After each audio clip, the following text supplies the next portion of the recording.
Welcome to this latest Google Hangout. Then we're just a few days away from the start of the NFL draft, and I just wanted to run through some of the notes that Bob McGinn has been posting on his website over the last few days. You may have noticed in the past, we've talked about this in quite a lot on the blog over the last few weeks, that Bob McGinn used to work for the Journal Sentinel in Wisconsin, produced one of the more interesting draft pieces annually, which was that he would speak to several scouts, would post some insider information on different prospects at around January time, and then the week or two leading up to the draft would then go into more detail and cover more prospects. And we're at that stage now.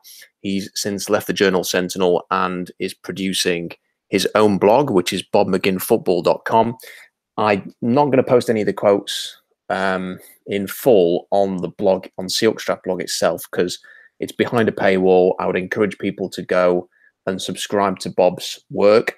You will find all of the pieces there on the draft for, I think it's something like $10. You can view all this. So I would highly recommend doing that. But I did want to talk about it in this podcast and talk about some of the opinions that people within the NFL have actually got on some of these players. So Bob speaks to 14 different scouts. What we're going to talk about today are the running backs, the wide receivers, and the tight ends.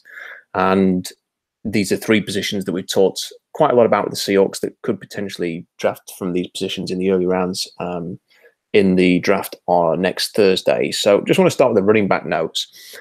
This is what an AFC executive said about the running back class in general, according to Bob McGinn's sources. Not a good class, but a great class.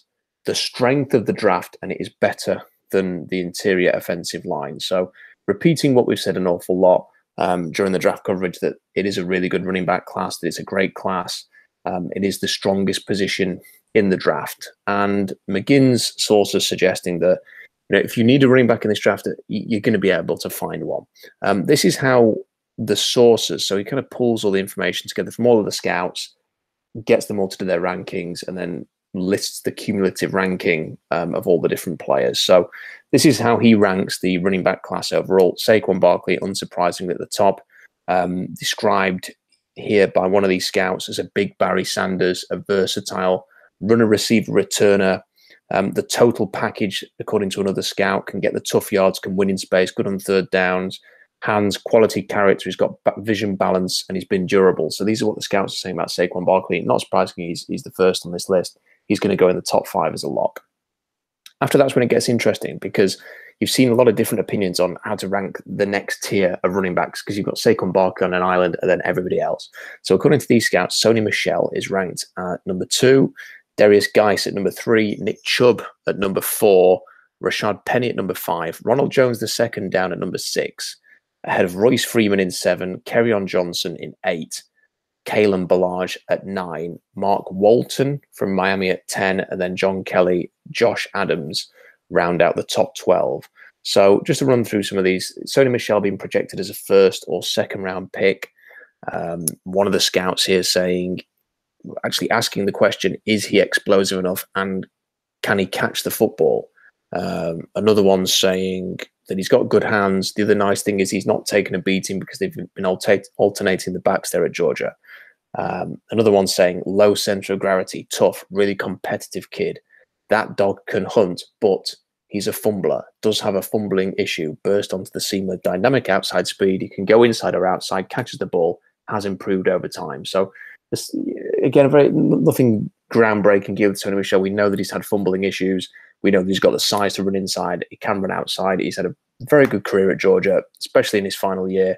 There are going to be some question marks there about the explosive nature of his athleticism. Didn't have the best vertical and broad.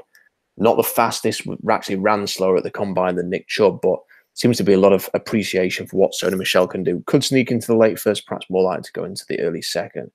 Darius Geis also listed as a first or second round prospect.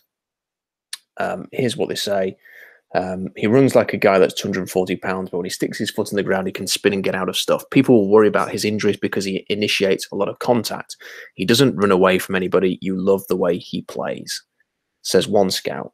Another one says, that's a kid who is running away from his past. He's from the worst part of Baton Rouge. He's seen enough family members and friends get shot. He's had a hard knocks lifestyle. He's also been raised in a private school setting. You'll have to learn to embrace that part of it to get him to be the kind of runner he is. If he loses that, I don't know if he plays the same way. Another one saying he had a really disappointing 2017 season. I think he's got a lot of off-field stuff you have to worry about. So again, with Geis, you've got to love the way that he runs, very physical runner, the type of player that the Seahawks will be interested in, but there are those character concerns. Tom Pelissero talking about that via the NFL network today. There's a big piece on NFL.com about giving some more detail to what the issue is with Derrius Guice and what some of the concerns teams have with him being a bit immature. He's perhaps a little bit too addicted to social media. And again, we're kind of hearing some of that here as well. Nick Chubb is also graded as a first or second round pick. And I think he probably is going to go a bit earlier than people expect. So this is what one of the scouts says. If he hadn't had the knee injury, he would have been the first guy picked. So presumably that means above Saquon Barkley as well. He was good before he hurt that knee. Once a running back has an ACL, that's tough. Another one saying that he handled his rehabilitation with tremendous resiliency. Toward the end of the season, he was back to his old form. He's getting everything back after that knee. The injury set him back a year, but what a great kid.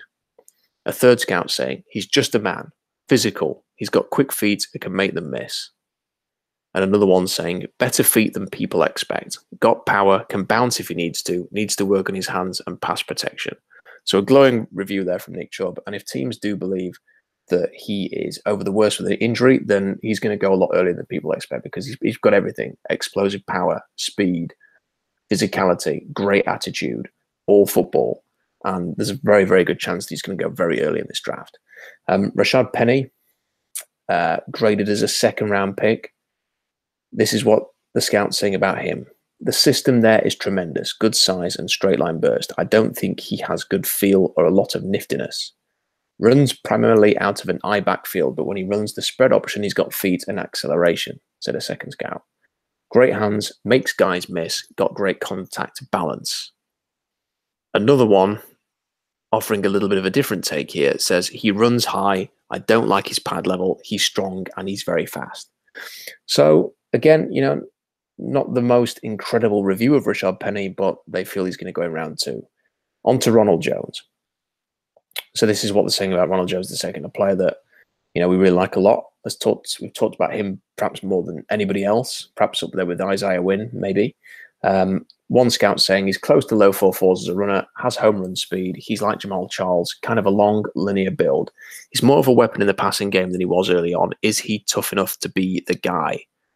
One scout not thinking so, saying he's fast as, and then a word is removed as an expletive, but he doesn't have enough power. He's not an inside runner, says this scout, which I'm a little bit surprised about because I don't think you see any evidence that he's not an inside runner on tape. I mean, he's not going to pound it up the middle 25 times a game, but neither is Alvin Kamara. So, it's about how you use them. Another one saying he didn't test out quite as well, but on tape, he finishes runs. Good space playmaker. So, again, a bit of a mixed review there. I think maybe some scouts are going to focus on what he can't do rather than what he can. And if you're expecting Ronald Jones II to run up the middle 20 times and do that kind of thing, it's not going to work. He's not going to be your guy. If you want to use him like Alvin Kamara as a complement, as part of a two-headed monster at running back, he can be Kamara. He's definitely got that talent and eventually could develop into a number one, the same way that Jamal Charles did, because that's the player that he compares to the most. I mean, it's just a perfect comparison really with the running style that they both have. Royce Freeman at number 7 says, one of the scouts saying, I'm not sure about his speed. Another scout saying, I didn't see explosion or big play ability. Disappointing thing was he didn't play in the Las Vegas Bowl game and then he turned down the All-Star games. Catches the ball extremely well. But this is the most important quote, I think, and I get asked a lot about Royce Freeman on the blog in the comment section, and people want to know why I've not paired him with the Seahawks, because he had a fairly decent explosive testing result. His broad wasn't really good enough for the Seahawks, but his vertical was okay. He ran a 4.57 at 228 pounds, which isn't too bad. But this is the quote that kind of sums him up. One of the scouts here saying, he's a big man that runs like a little guy. And that's exactly what he is, because he can get outside when he gets into the open field. He can finish runs quicker than you'd expect for his size, covers ground very, very quickly.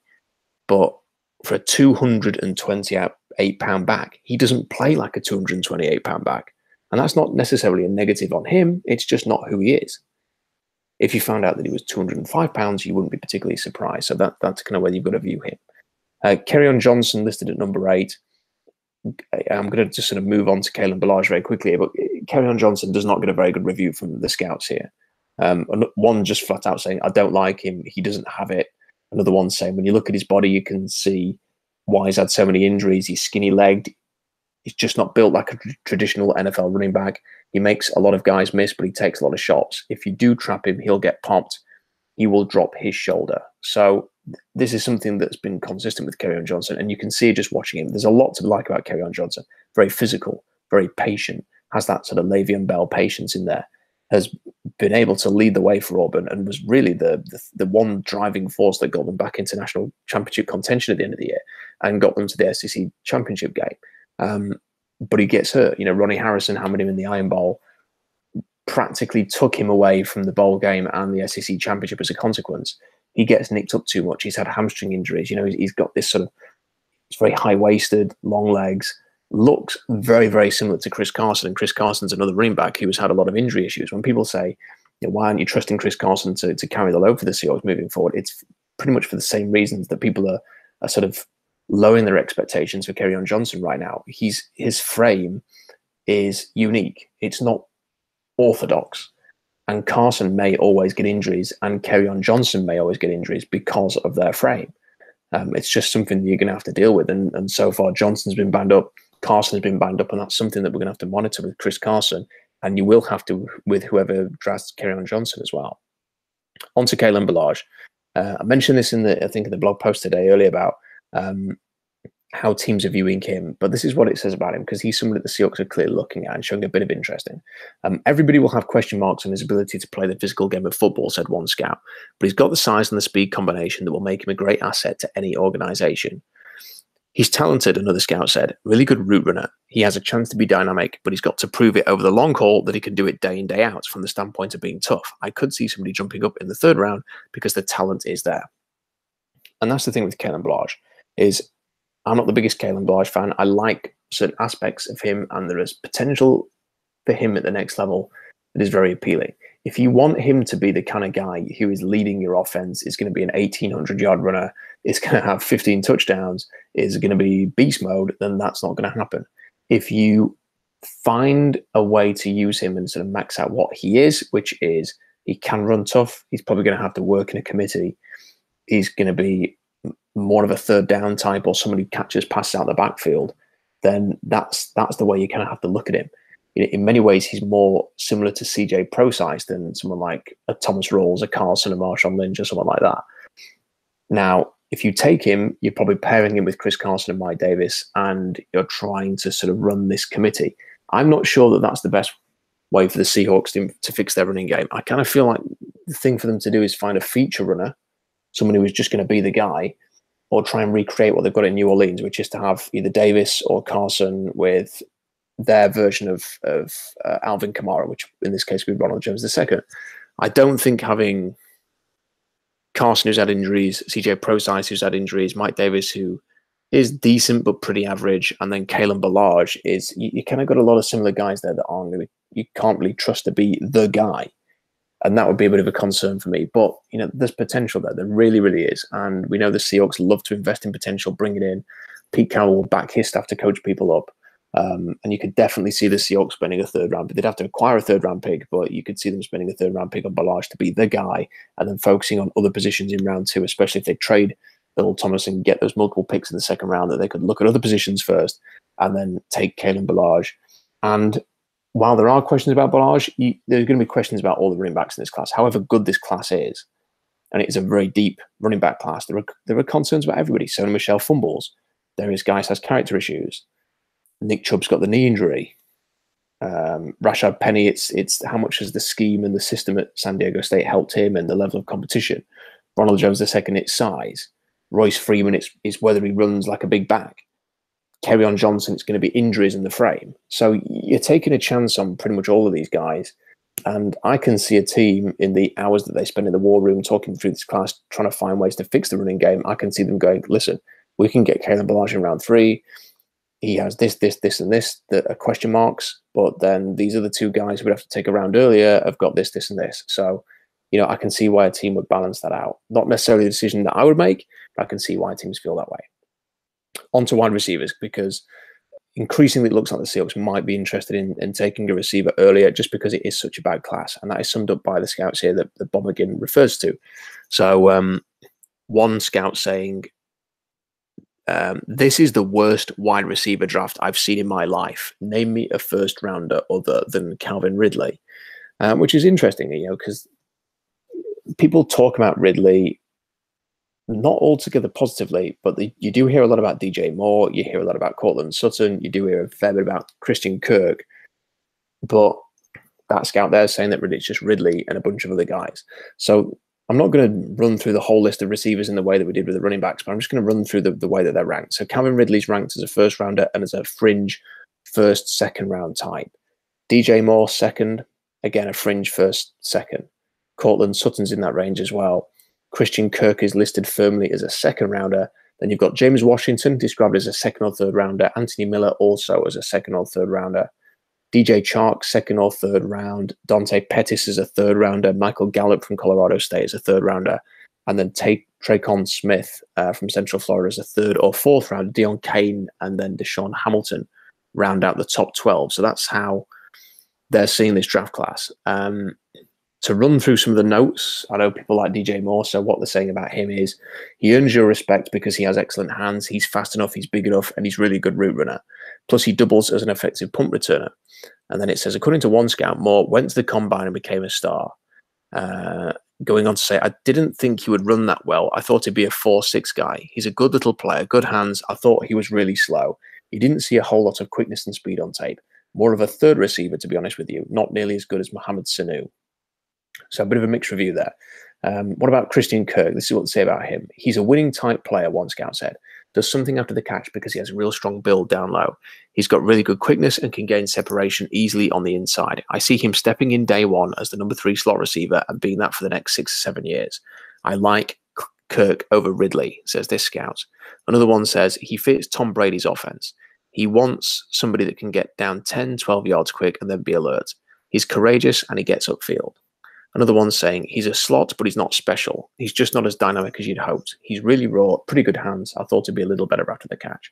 So a bit like DJ Moore, Christian Kirk getting a lot of high praise and then getting some just sort of bringing a bit of a reality check to it. And I think that kind of opinion is going to be with a number of these guys. You're probably going to, if you could walk into any team's draft room, you'll probably hear some guys that are banging the table for Cortland Sutton or Christian Kirk or Calvin Ridley, and you will hear the sort of complete polar opposite view on the other side of the table, because all of these receivers have, we're talking about the running backs having questions. There are so much more questions about this this receiver class, and there's going to be a real mix of opinions there. It's going to be so interesting. It's going to be one of the more fascinating things to see where the top 4 or 5 receivers are going to go in this draft, because there seems to be such a mixed view on a lot of these guys.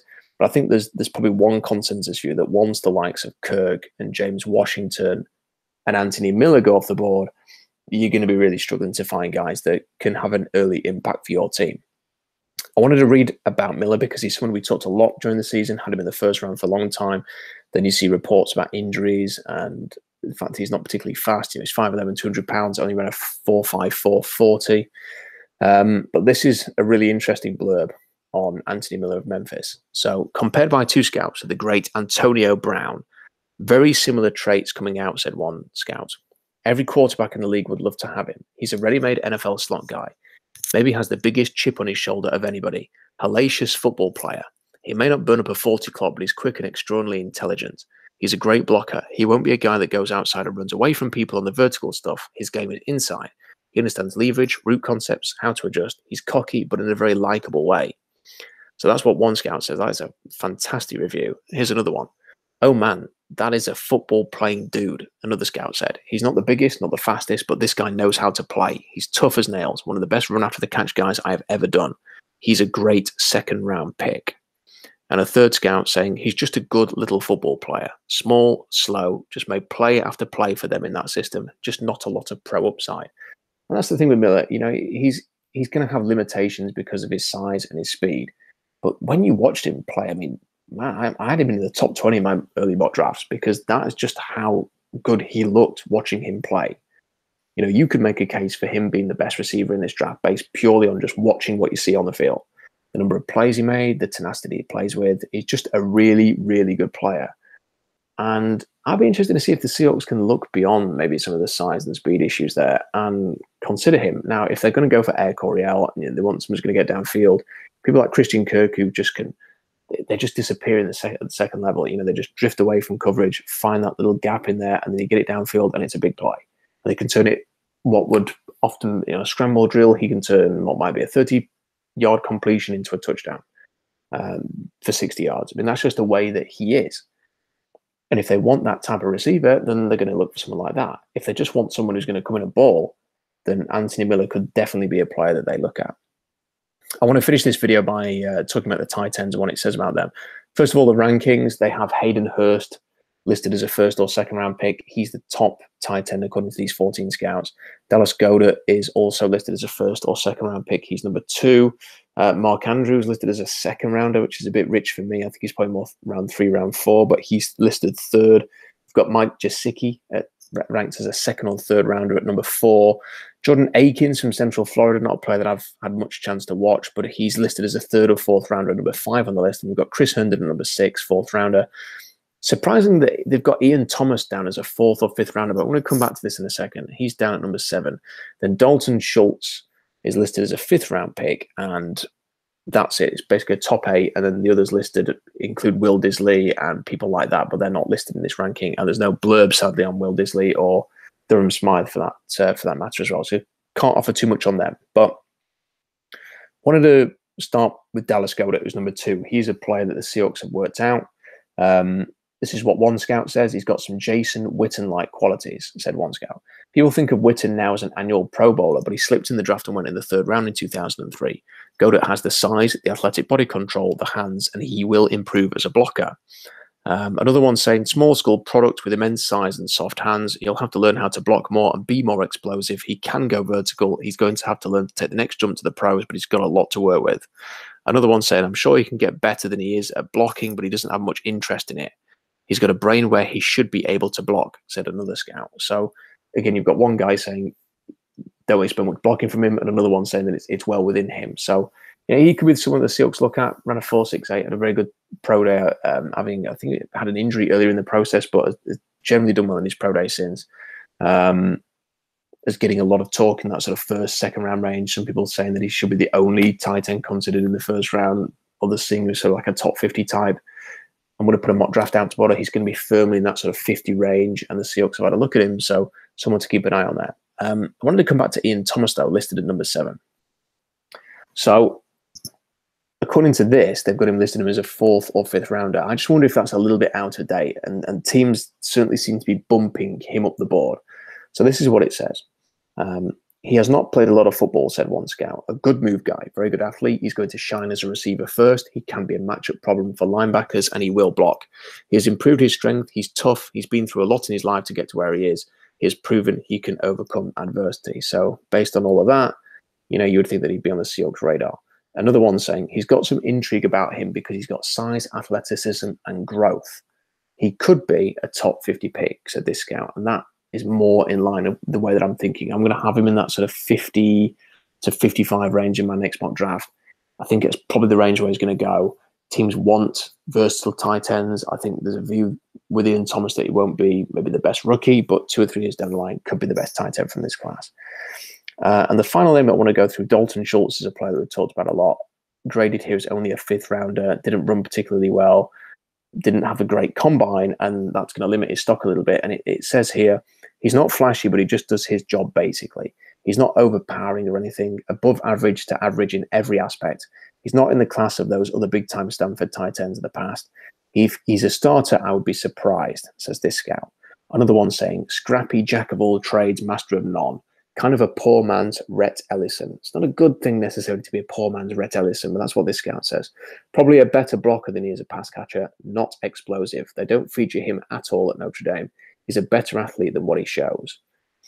And then they finish by mentioning he's got a 1-lick of 32. I'm not sure how that would impact a tight end's ability to succeed at the next level. But so that's what you get from these scouting sources. Now, I would say that in the past, there's been a tendency that some of these lists, maybe some guys been too high, others too low. I would not read this as gospel, even though this is from 14 sources with 14 scouts within the league. It's a good source, but it's not a defining source. This is not necessarily how it's going to work out. And you always, teams are not going to give away everything, however much they trust the journalists. So something to bear in mind, but I just think it's really interesting to hear what people within the league actually think about these players. As I mentioned, I would head over to bobmcginnfootball.com if you want to read all these for yourself and run through all of them. It's about $10, I think. If you want to see all this information, then I would definitely recommend that. It was definitely worth the $10 that I paid for it, and I would recommend doing that too. So it's www.bobmcginnfootball.com if you want to check this out for yourself. So as I mentioned a little bit earlier on, there's going to be a new mock draft coming up tomorrow. It's going to be 2 rounds plus a Seahawks 7-rounder as normal. That'll be the penultimate mock draft that I do. The last one will be on Wednesday, which I'll send to the Huddle report for scouting, for scoring, not scouting, scoring on Wednesday. And I will reveal what we're going to do on draft day very soon. I think it's probably going to be a live blog with some audio afterwards, but I'll let you know about that in the week. So thanks for reading the blog. Thank you for listening to this Google Hangout, and I will see you next time.